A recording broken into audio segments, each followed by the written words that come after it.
This dude right here deserves the donkey of the day. Guess who get the donkey of the day? The black man in the corner.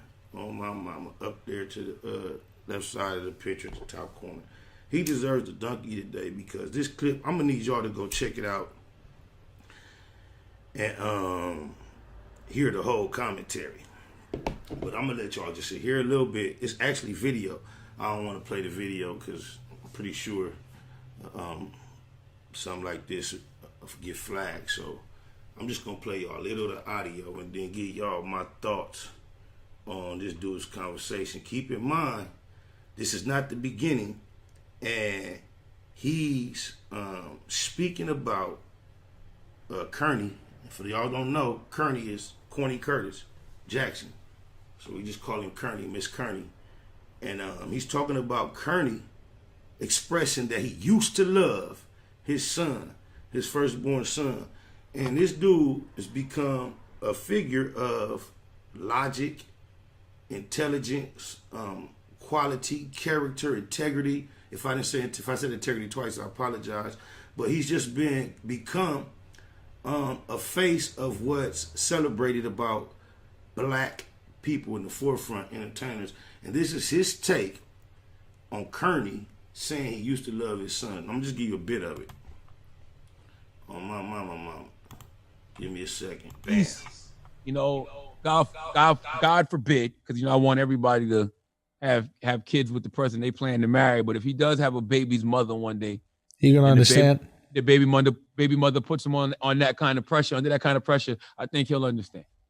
You know what I'm saying? Yeah. I've seen that happen a million times. I've seen sons hate the fathers until they get put in that position, and then they understand the dynamic between a father and a mother, right? They understand that shit ain't sweet. They understand that, look, son, I'm not around you because I don't love you. I'm not around you because she won't let me. Right. You know what I mean? I'm not just abandoning you. I'm not coming around because she won't.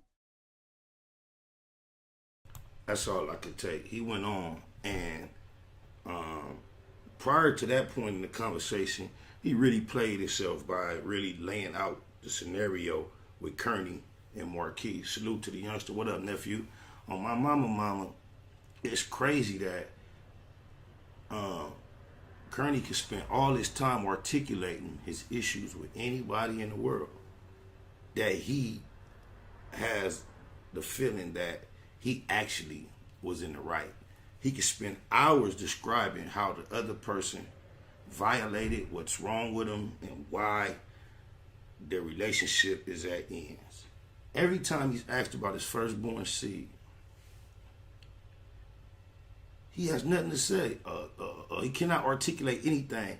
And then I know the way Charlemagne the God worked out for Baby, he got to be scared to death of Kearney like the rest of these clowns. The majority of them scared of Cuz on my mama, because everything else intellectually that you've ever said, Charlemagne, contradicts about blackness, parenting, love.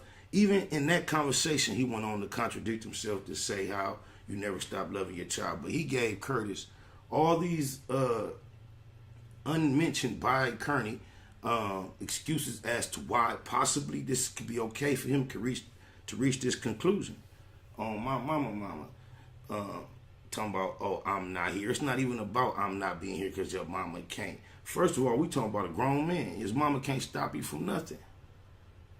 I know that Cadillac, Nissan, Ferrari, Ford, every year the designs get better. And that's typically with genetics as well. You would imagine that as generations gone on, the original, if it developed what it created correctly and had the correct interests and had the same genetics with more knowledge at a younger age and you can develop it to go on further than you, be better, the new model. I teach my father all the time. I'm the newer model. My junior, he's the newer model.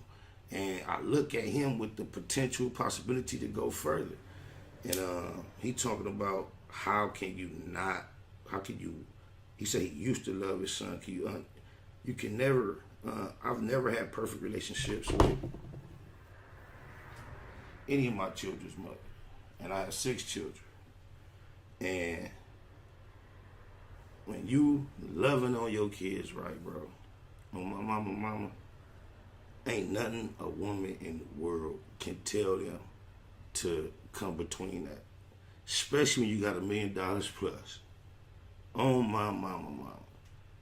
It's ironic that no matter if it's child, artist, industry, peer, no matter what it is, if Kearney is involved and it didn't go correctly, it's always, and only always, not sometimes, it's only always the other person's fault. Even when it comes down to his son, he do the whole book. He talk about his artist and how he had it all figured out and he had everything set up correctly. His artist was managed by Shot Money XL, while he was managed by Chris Lighty, the powerhouse. He had the Chris Lighty, Dr. Dre, Jimmy Iovine, Marshall Mathers team. And then he gave his artist Shot Money. Oh, my mama. Snakewood Nip Hustle. Big shout out to my nigga SPI, Spotter Low. You know, I'm in the black box. Had to come through, tap in, show love one time. Yeah, y'all make sure y'all subscribe. Stay tuned. All that.